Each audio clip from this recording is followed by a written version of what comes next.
ఈ programme Joyce Meyer ministries partners మరియు friends ద్వారా స్పాన్సర్ చేయబడింది.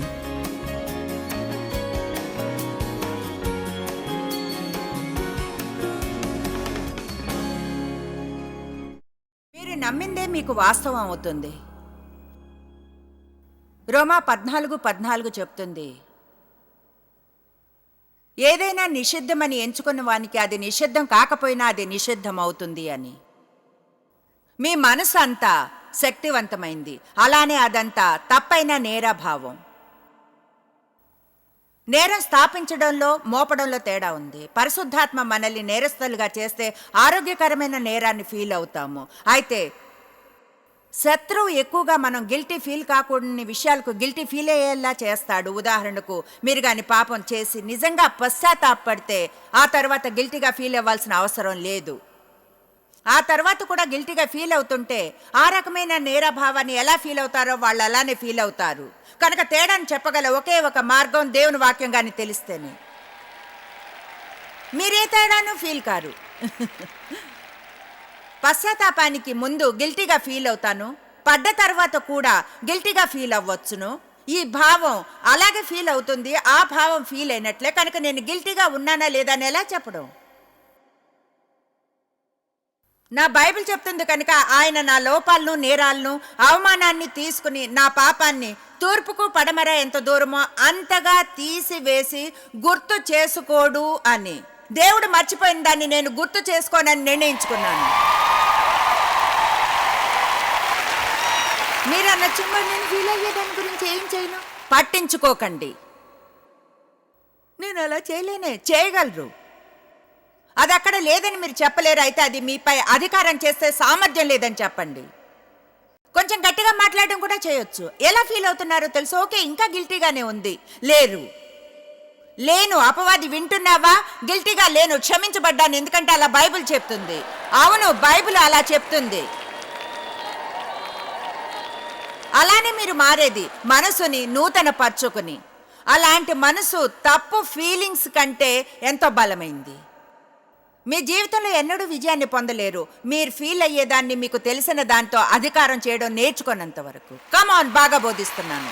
చూడండి, మీకు తెలిసింది మీ ఫీలింగ్స్ని జయించాలి. మీరు అనొచ్చు, నన్ను ఎవరు ప్రేమించినట్లుంది, ఏది మారినట్లు అనిపిస్తుంది, ఎంతో నిరాశగా కురుంగిపోయినట్లున్నాను. అలాంటి రోజులు నాకు వచ్చాయి. అప్పుడే ఇలా అనాలి, ఎలా ఫీల్ అవుతున్నానో తెలుసు. అయితే నాకు ఏం తెలుసో తెలుసు. దేవుడు గొప్పవాడని తెలుసు. నాకు తెలుసు ఇది చేయగలనని. ఒకవేళ చేయాల్సింది అదే అయితే, ఒకవేళ చేతితో డీల్ చేయబడితే చేతినే ప్లే చేస్తాను, దీని నుంచి విజేతనై బయటకు వస్తాను, దాని నుంచి దేవుడు మంచినే చేస్తాడు. ఆదికాండం 11:6లో మనం కొంతమందిని చూస్తాం. వాళ్ళు ఆకాశాన్నంటే శిఖరం గల గోపురాన్ని కట్టాలని అనుకున్నారు. వాళ్ళందరూ ఒప్పందంలోకి వచ్చి ఇలా అన్నారు, మనం చేయగలం. బైబిల్ ఆశ్చర్యకరమైన విషయం చెప్తుంది. ఏమనంటే దేవుడు వారి భాషను కన్ఫ్యూజ్ చేశాడు. ఎందుకంటే వారిది చేయగలరన్న వారి నమ్మకం మరియు కలిసి ఐకమత్యంతో పనిచేస్తే వారది సాధించగలరు. కనుక ఆయన వారితో ఒకరు మాట్లాడుకోలేని స్థితిని తెచ్చాడు వారు చేయకుండా. మీరు నమ్మేది చాలా శక్తివంతమైంది. అందుకే బైబిల్ చెప్తుంది మనం ప్రతి ఆలోచనను బంధించాలని. ప్రతి ఒక్క ఆలోచనను బంధించండి.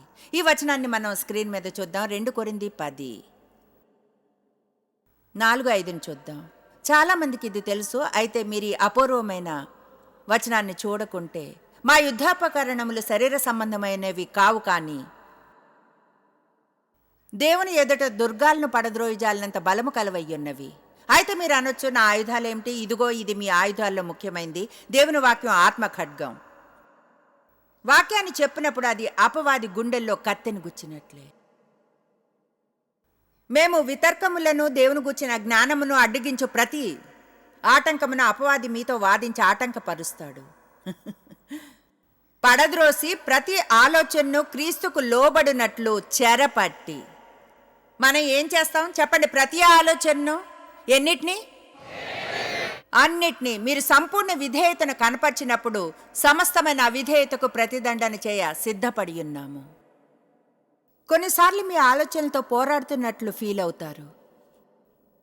చేయగల శ్రేష్టమైనది మంచి వాటిని గురించి ఆలోచించడం, అప్పుడు చెడు వాటికి చోటు ఉండదు. అలానే మీ ఆలోచన చేయడం నేర్చుకోవాలి. ఊరికే కూర్చుని ఖాళీగా అపవాదికి వదిలివేయకూడదు మీ ఆలోచనలను. ఆల్ రైట్, ఇప్పుడు మనం మార్పును గురించిన వివరణ క్రమం గురించి అర్థం చేసుకోవాలి. మీకు మార్పును గురించి కొన్ని నిజాలు చెప్తాను. మార్పు అనేది ఒక క్రమం, అది చాలా పొడవైనది. గందరగోళంలో ఉన్న ఒక జీవితాన్ని మార్చడానికి ట్రై చేస్తే రాత్రికి రాత్రే జరగదు. అందుకనే మనం కమిట్ అవ్వాలి లాంగ్ టర్మ్ విషయానికి. దేవుడు మనల్ని మారుస్తాడు వాక్యాన్ని చదివినప్పుడు, మహిమ నుండి మహిమకు. కొన్నిసార్లు మనం వాటి మధ్య సమయం భయంకరంగా ఉన్నట్లు ఫీల్ అవుతాం. ఏం చెప్తున్నానో అర్థమవుతుందా? మార్పు అనేది భయపెడుతుంది. ఎందుకంటే మార్పుని కోరుకున్న అధికారంలో ఉండాలని అనుకుంటాం. మనం దేన్నైనా మార్చమని దేవుణ్ణి అడిగి ఆయన ఆరంభిస్తే అప్పుడు కంట్రోల్లో లేనట్లు ఉంటుంది. మనం దేన్నో వదిలివేసి దేని వైపుకో ముందుకెళ్తాం. మనకు సరిగ్గా తెలియదు అదేమిటో, అయినా మనం పొందుతాం. మనకు అసలు పొందిన దాంతో విసిగిపోతాం. ఇంకేదో కొత్తది కావాలనుకుంటాం. అయితే ఈ పాతదాన్ని ఉంచుకోవడం మంచిది, కొత్తది ఒకవేళ నచ్చకుంటే. నేను అలా చేశాను. మనం కానీ కమిట్ అయితే మారాలని, అప్పుడు ముందుగా ఒకలా మనం ఫీల్ అవుతాం. ఎలా అంటే చూడండి, తెలుసుకోవాలని లేదు తర్వాత ఏం జరుగుతుందో. మీకు అనుభవం ఉందా? అదెలా అంటే ఏదో ఒకటి మారాలి, ఇలా ఇకపై జీవించలేను. దేవా ప్లీజ్ నువ్వే ఏదో మార్చాలి. మనం ట్రై చేయడం ఆరంభించిన క్షణమే ఎలా అంటే, ఏం చేస్తున్నావు?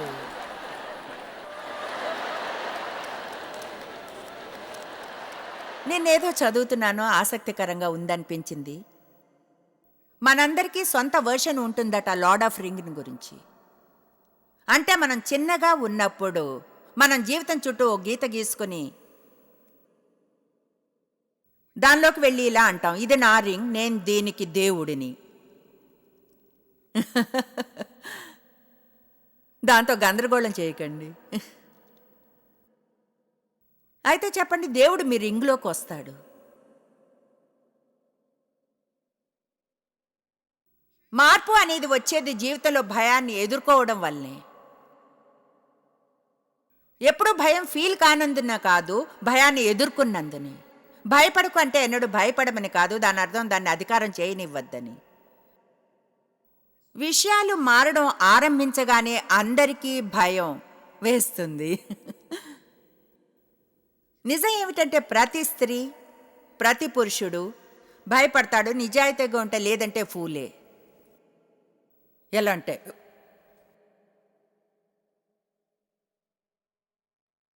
ఎందుకంటే మనం తప్పక తెలుసుకోవాలి దేవునికి దూరంగా ఉండి ఏమీ చేయలేము అని. నాకు ఆరోగ్యకరమైన విధేయత కల భయం ఉండాలి. ఇక్కడకు వచ్చి వేలాది మంది ప్రజల ముందు నోరు తెరిచినప్పుడు ఆశించాలి మంచి విషయాలు రావాలని, దేవుని చే నడిపించబడుతున్నానని, వారికి సహాయం చేయగలనని. ఇక్కడికి ఇలా ఆలోచిస్తూ రాకూడదు. ఒక కేక్ ముక్కని నేను ఇది వేలాది సార్లు చేశాను. మీకు తెలుసా, ఒక మూర్ఖుడు ఎవరో స్వయం మీద నమ్మకం ఉంచేవాడు. సామెతలు చెప్తుంది ఒక మూర్ఖుడని. కనుక ఆరోగ్యకరమైన భయం ఉండాలి. ఇలా చెప్పే భయం, నాకు భయంగా ఉంది, దేవుడు లేకుండా ఇది చేయలేను. స్వయం నమ్మకం అక్కర్లేదు, దేవుని నమ్మకం కావాలి. చూడండి, మీకు జాబ్ కావాలంటే సరైన పద్ధతిలో భయపడాలి. ఏమనంటే మీరుగా వెతుక్కోలేరని, దేవుని సహాయం లేకుండా. మనకు విజయం కలగకపోవడంలో ఒక భాగం ఏమిటంటే మనం అనుకున్నట్లు చేస్తుంటాం, మనమే చేసేయగలం అనుకుంటూ. కమాన్,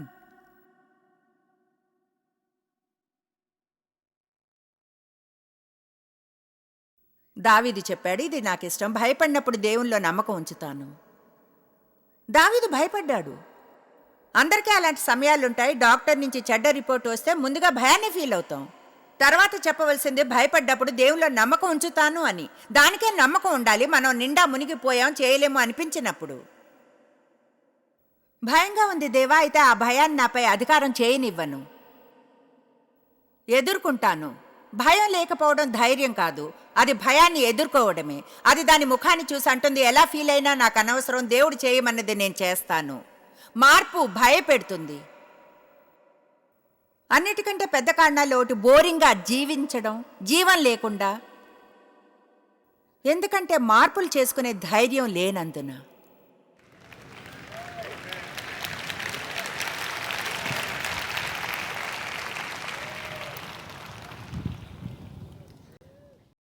ఎలా భయపడ్డానో గుర్తుకు తెచ్చుకుంటే తెలుస్తుంది. నా చివరి నిర్ణయం తీసుకున్నప్పుడు సామాన్య జీవితం నుండి అడుగు బయటపెట్టి పూర్తి సమయం పరిచర్యలో గడపడానికి. ప్రభువా, నీకు తెలీదు ఎంత భయపడ్డాను అంటే, ఒక హౌస్ వైఫ్ని, ఫెంటన్ మిసోరీలో ఉన్న 3 పిల్లలు. నా పేరు ఎవరికీ తెలీదు. నాకు అనిపించింది దేవుడు ప్రపంచమంతటా వాక్యాన్ని బోధించడానికి పిలుస్తున్నట్లు. ప్రతి ఒక్కరూ అంటే నాకు పిచ్చి అనుకున్నారు, నాకు తెలిసిన వాళ్ళు అలానే అనుకున్నారు. అయితే నాలో ఈ విషయం ఉంది, నేను చెయ్యాలి, అవును చేయగలను. అప్పుడు అపవాది వ్యతిరేకంగా వచ్చేవాడు నా భావాలకు. కమాన్, అన్ని రకాలుగానూ ఉంటాయి. కొంతమంది చాలా కాలంగా ఆగిపోయి ఉన్నారు, దేవుడు ముందుకు సాగడానికి పంపాడు.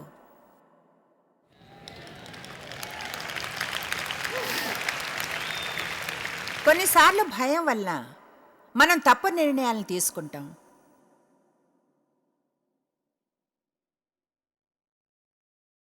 పద్దెనిమిదేళ్ళప్పుడు పెళ్ళయింది తెలియని వాంతో, ఎందుకంటే తర్వాత ఎవరు చేసుకోరన్న భయం, సెక్షువల్గా దుర్వినియోగించబడినందున. అది మరి ఇంకో 5 ఏళ్ళు భావుకంగా బాధపడడానికి ద్వారాన్ని తెరిచింది. తిరస్కారం, అవమానం, భయం వలన. భయం వల్ల నిర్ణయాలు తీసుకోకండి. శాంతంతో నడిపించబడ్డానికి నిశ్చయించుకోండి. ఆత్మతో నడిపింపబడాలని చూడండి. ప్రేరేపించే భావాలను మార్చుకోండి. పెద్ద నిర్ణయాలు తీసుకోకండి మీ భావాలు ఎక్కువగా ఉన్నప్పుడో లేదా తక్కువగా. భావాలు ఎక్కువగా ఉన్నప్పుడు నిర్ణయం తీసుకుంటే ఏమవుతుందంటే, ఉత్సాహపరిచి ఆ భావాలు పోతాయి. ఇప్పుడు ఏమీ కాదు, ఏమీ మిగలదు, కష్టం తప్ప. నేనెప్పుడూ చెప్తాను, భావాలు తగ్గిన తర్వాత నిర్ణయం తీసుకోమని. కార్ డీలర్షిప్తో డ్రైవ్ చేయకండి. లోపలికి వెళ్ళి ఏదైనా చేయడానికి చూసి నిర్ణయించండి. వెళ్ళిపోయే ముందు డాటెడ్ లైన్ మీద సైన్ చేయకండి.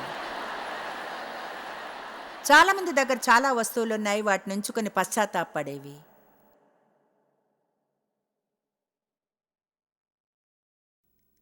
ఏదైనా మార్చడానికి మీరు నిర్ణయం తీసుకుంటే, మీరు మారడానికి, అలవాటు అవ్వడానికి మీకు సమయాన్ని ఇవ్వాలి. ఈ చోటు మీలో చాలామందికి ముఖ్యమైనది. ఏదైనా మార్చడానికి మీరు నిర్ణయం తీసుకుంటే, ఏదైనా మార్చడానికి, మీరు మారడానికి, అలవాటు అవ్వడానికి మీకు సమయాన్ని ఇవ్వాలి. ఎందుకంటే మీరు అది కోరుకున్నా, అది రైట్ అని మీకు తెలిసినా, మీలోని ఇంకొక భాగం మిమ్మల్ని అలక్ష్యం చేస్తుంది. ఒక ఉదాహరణ ఇస్తా. 32 ఏళ్ల పరిచయంలో ఉన్న తరువాత ఇది ఆరంభమైంది. నాకు తెలియదు, బహుశా పరిచర్యలో దాదాపు 28-30 ఏళ్ళు ఉన్న తర్వాత తెలుసుకోవడం ఆరంభించా ఏదో మారాలని. ఎందుకంటే ఒకలా నేను ఏదో ఎండిన వాగు వద్ద కూర్చున్నట్లు ఫీల్ అయ్యాను. ఎవరికైనా ఏలియా కథ తెలుసా? దేవుడు అతనికి వాగు వద్ద ఆహారాన్ని అందించాడు. అదొక అందమైన చక్కని చోట. ఆ దేశంలో కరువు వచ్చింది, అయితే అతనికి వాగు వద్ద ఆహారాన్ని ఏర్పరిచాడు. బైబిల్ చెప్తుంది వాగు ఎండిపోయిందని. నాకు అది ఇష్టం. చాలాసార్లు మన వాగు ఎండిపోతుంది, మనం అక్కడ కూర్చుని ఉంటాం. అయితే నాకు ఆసక్తికరమైనది ఏమిటంటే, ఏలియాని తర్వాత పంపిన చోటు పదోన్నతిలా అనిపించలేదు.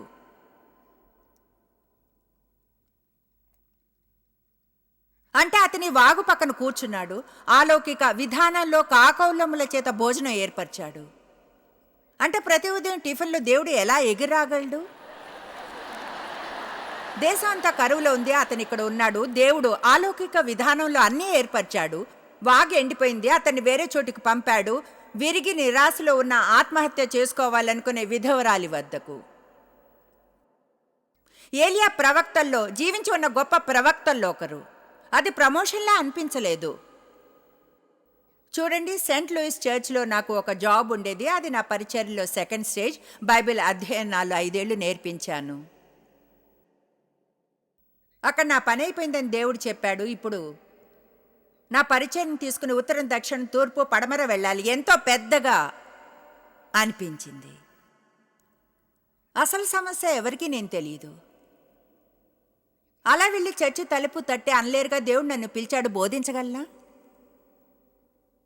సరే, north, east, west, south saint లూయిస్కి వెళ్ళా. నాకు వేరే ఏమి చేయడం రాదు. 4 మూలలకు వెళ్ళాను. చిన్న మీటింగ్స్ చేశా. నిజంగా చాలా చిన్న సభలు. సత్యం ఏమిటంటే, నేను జాబ్ని వదిలి వెళ్ళినప్పుడు తక్కువ మందికి పరిచర్య చేశాను. జాబ్లో ఉన్నప్పటికంటే తక్కువ మందికి. అయితే నా జాబ్ ఎండిన వాగులా అయ్యింది. అక్కడే మాత్రం సంతోషం లేదు, ఎటువంటి తృప్తి లేదు. ఏదో మిస్ అయినట్లు ఫీలింగ్. నా అవసరాలను తీర్చలేదు. అది ఏదో తప్పున్నట్లు ఉంది. చివరికి నా బాస్ ఒక పాస్టర్ అన్నాడు కూడా, నీ సమస్య ఏమిటి? నేనెలా అంటే, నాకు తెలియదు, ఇకపై ఇక్కడ ఉండలేను. అది ఎలా అంటే, నేను వదిలి వెళ్ళడానికి భయంగా ఉంది. స్వయంగా బయటికి వెళ్ళడానికి ఒకవేళ నేను కోరుకున్న ఆ ఆలోచన నా మనసులోనికి రానివ్వలేదు. కనుక ఆయన అన్నప్పుడు, నీకేమైందని, అది ఎలా అంటే, నాకు తెలియదు, ఇక్కడ ఉండలేను. నువ్వు ఆలోచించేది ఇదేనా అన్నాను. తెలీదు. సరే, ఇంటికి వెళ్ళి ప్రార్థించాను. అప్పుడే దేవుడు ఎంతో స్పష్టంగా నాతో మాట్లాడాడు. పరిచర్యను తీసుకుని ఉత్తరం, దక్షిణం, తూర్పు వెళ్ళు. ఏమిటో తెలుసా? ఎన్నో సంవత్సరాలు గడిచాయి. అయితే నాకు అనిపించింది ఉన్న చోటనే ఉంటే బాగుండేది అని. కమాన్, ఎప్పుడైనా మార్పు చేసి మీ పరిస్థితులను చూసి అనుకున్నారా గతంలో ఉన్న చోటే ఉంటే బాగుండేదని?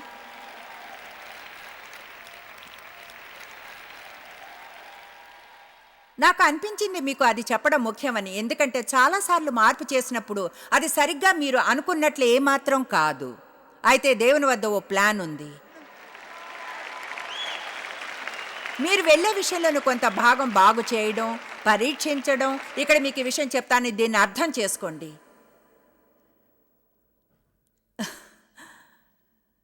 మీరు ఒకదాన్ని వదిలినప్పుడు, ఇలా అనుకుందాం, ఏలియా వాగును వదిలి వెళ్ళినప్పుడు, రెండవ చోటికి వెళ్ళినప్పుడు ప్రమోషన్లా కనిపించలేదు. తెలుసా, అక్కడ ముఖ్యమైన విషయం ఏమిటో? మంచి పరిస్థితులు ఉండడం అంత ముఖ్యం కాదు. అక్కడ ముఖ్యమైనది ఏమిటంటే, అతను దేవుని చిత్తంలో ఉన్నాడు. నేను సెయింట్ లూయిస్లోని చర్చిలో నా జాబ్ని వదిలివేసినప్పుడు అది ముఖ్యం కాదు. నేను వారానికి 400 నుండి 4000 ప్రజలకు బోధించానా అన్నది. ఎందుకంటే అలా జరగలేదు. నేను 400-500 నుండి 40-50 మందికి బోధించసాగాను. చాలా కష్టంగా ఉంది. శరీరానికి కష్టంగా ఉంది. అయితే మనసులో నెమ్మది ఉంది. ఎందుకంటే నాకు తెలుసు దేవుడు చేయమన్నది చేస్తున్నాను. దానిలో అర్థమే లేదు. అది నా చుట్టుపక్కల ఇంకా కనిపించడం లేదు. అయినా నాకు తెలుసు దేవుడు చేయమన్నది చేస్తున్నాను అని. కనుక మీరేమైనా మార్పులు చేస్తుంటే లేదా చేయవలసి ఉంటే మీరు గుర్తించాలి. మీ మనసు చెప్పినట్లు ముందుకెళ్లాలని, మనసుని అనుసరించాలని. ఎందుకంటే మాట ఇవ్వగలను శత్రువు మీరు పిచ్చి పని చేసినట్లుగా ఫీల్ అయ్యేలా చేస్తాడు. కమాన్.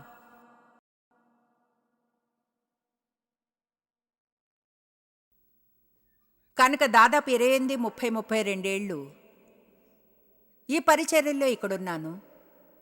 నేను ఎంతగానో ఇష్టపడి ఈ పరిచర్య ఆరంభంలో ఎండిన వాగులా అనిపించింది. అర్థం చేసుకుంటే కొన్నిసార్లు విషయాలు ఎండిపోతే కావలసిందంత మార్పు. కొన్నిసార్లు దేవుడు వదిలివేయకూడదన్న వాటిని వదిలేస్తారు. కమాన్, వివాహం ఎండిన వాగులా అనిపిస్తే అర్థం మరొక స్త్రీనో పురుషుణ్ణో పొందాలని కాదు. ఆమేన్. బహుశా కావలసింది కొంత సాహసం మీ వివాహంలో. కమాన్. లేదా మీరే కొన్నిటిని కదిలించాల్సి ఉందేమో. ఎవరో వచ్చి వాటిని చేయాలనుకోవడానికి బదులు బహుశా మీరే అది చేయాలేమో. కమాన్.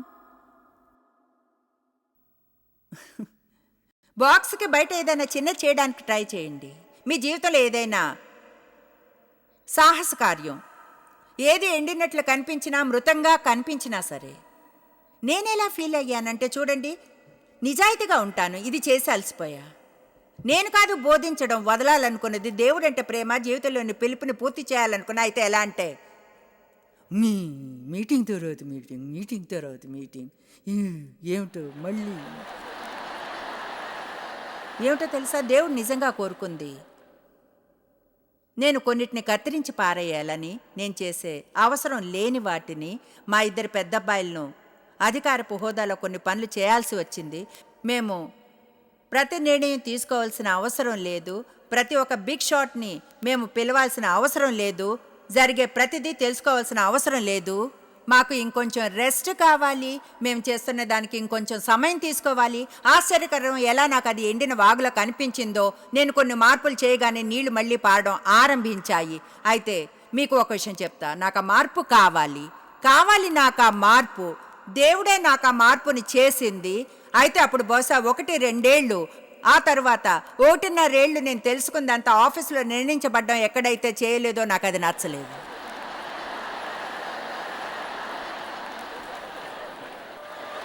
మీరు ఇది అర్థం చేసుకోండి. ఎందులోనైనా మార్పు అవసరం అయినా దాని అర్థం దాన్ని వెంటనే చేస్తారని కాదు. మీరు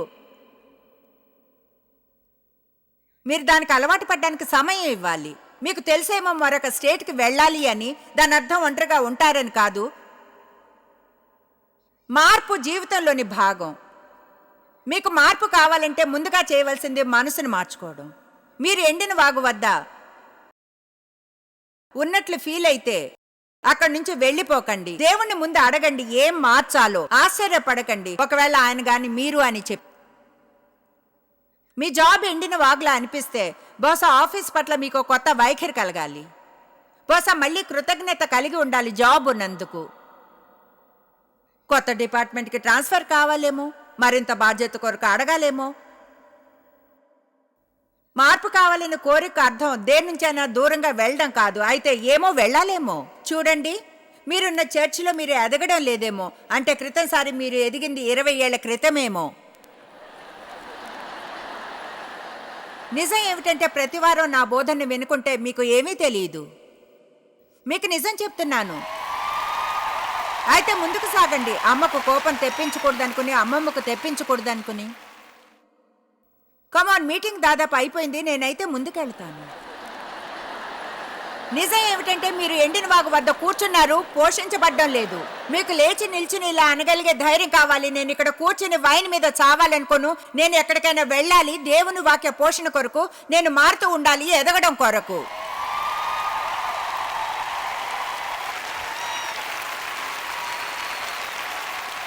ఈ వారాంతంలో మీరంతా కావలసినంత ధైర్యంతో దేవునితో ఇలా అనగలగాలి, దేవా నువ్వు నన్ను మార్చు, నన్ను వాడుకో, ప్రపంచంలో దేన్నైనా మార్చడానికి నన్ను ఉపయోగించుకునేలా. నువ్వు దేన్నైనా మార్చగలవని నమ్ముతాను. నన్ను, నా పరిసరాలను, నా బిడ్డల్ని, వివాహాన్ని, నా ఫైనాన్స్ని నువ్వు మార్చలేనిదంటూ ఏమీ లేదు. నాకు తెలుసు మార్పు అంత ఈజీ కాదని. అయితే కమిట్ అయ్యాను నువ్వు ఉంచాలనుకున్న చోట ఉండడానికి. నేను ఇక్కడ ఊరికే కూర్చుని కంపు కొట్టే ఆలోచనలతో కుళ్ళిపోను. ఆమేన్. అందరూ గట్టిగా చెప్పండి, మార్పు. ఆల్ రైట్, అందరం లేద్దాం. మన జీవితం మారడానికి ముందు ఆలోచనలు మారాలి. మనసులను గాని సరిచేసుకోకుంటే మన జీవితం సరికాదు. ఫిలిప్పీ 4:8 నిజంగా అద్భుతమైన వచనం చెప్తుంది. మెట్టుకు సహోదరులారా, ఏ యోగ్యత అయిన్ను మెప్పైన్ను ఉండిన ఎడల, ఏవి సత్యమైనవో, ఏవి మాన్యమైనవో, ఏవి న్యాయమైనవో, ఏవి పవిత్రమైనవో, ఏవి రమ్యమైనవో, ఏవి ఖ్యాతి గలవో వాటి మీద ధ్యానముంచండి. ఇప్పుడు మీరు దీన్ని వినండి. చెప్తుంది మనసు వాటి మీద ఉంచండి. అది మనకు చెప్తుంది మంచి వాటిని గురించి ఆలోచించమని, మీకు లాభకరమైన వాటిని గురించి. జాయిస్ మేర్ మినిస్ట్రీస్లో మీరు మాకెంతో ముఖ్యులు. మిమ్మల్ని అభినందిస్తున్నాం. మా ఫ్రెండ్స్కి, పార్ట్నర్స్కి థ్యాంక్స్. ప్రపంచవ్యాప్తమైన ఈ పరిచర్య సాధ్యమయ్యేలా చేసినందుకు. అందరం కలిసి ఆకలిగొన్న వారికి భోజనం పెడుతున్నాం, బీద వారికి బట్టలిస్తున్నాం, దేశాలకు సువార్తను పంచుతున్నాం. ఈ రోజే సంప్రదించండి joycemeir.org. ప్రార్థనా నివేదనల్ని మాతో పంచుకోండి. మా సాధనాల గురించి తెలుసుకోండి. జాయిస్ సభల షెడ్యూల్ని తెలుసుకొని మాతో పార్ట్నర్ అవ్వండి. ప్రపంచమంతా క్రీస్తు ప్రేమను పంచడానికి. ఈ programme Joyce Meyer ministries partners మరియు ఫ్రెండ్స్ ద్వారా స్పాన్సర్ చేయబడింది.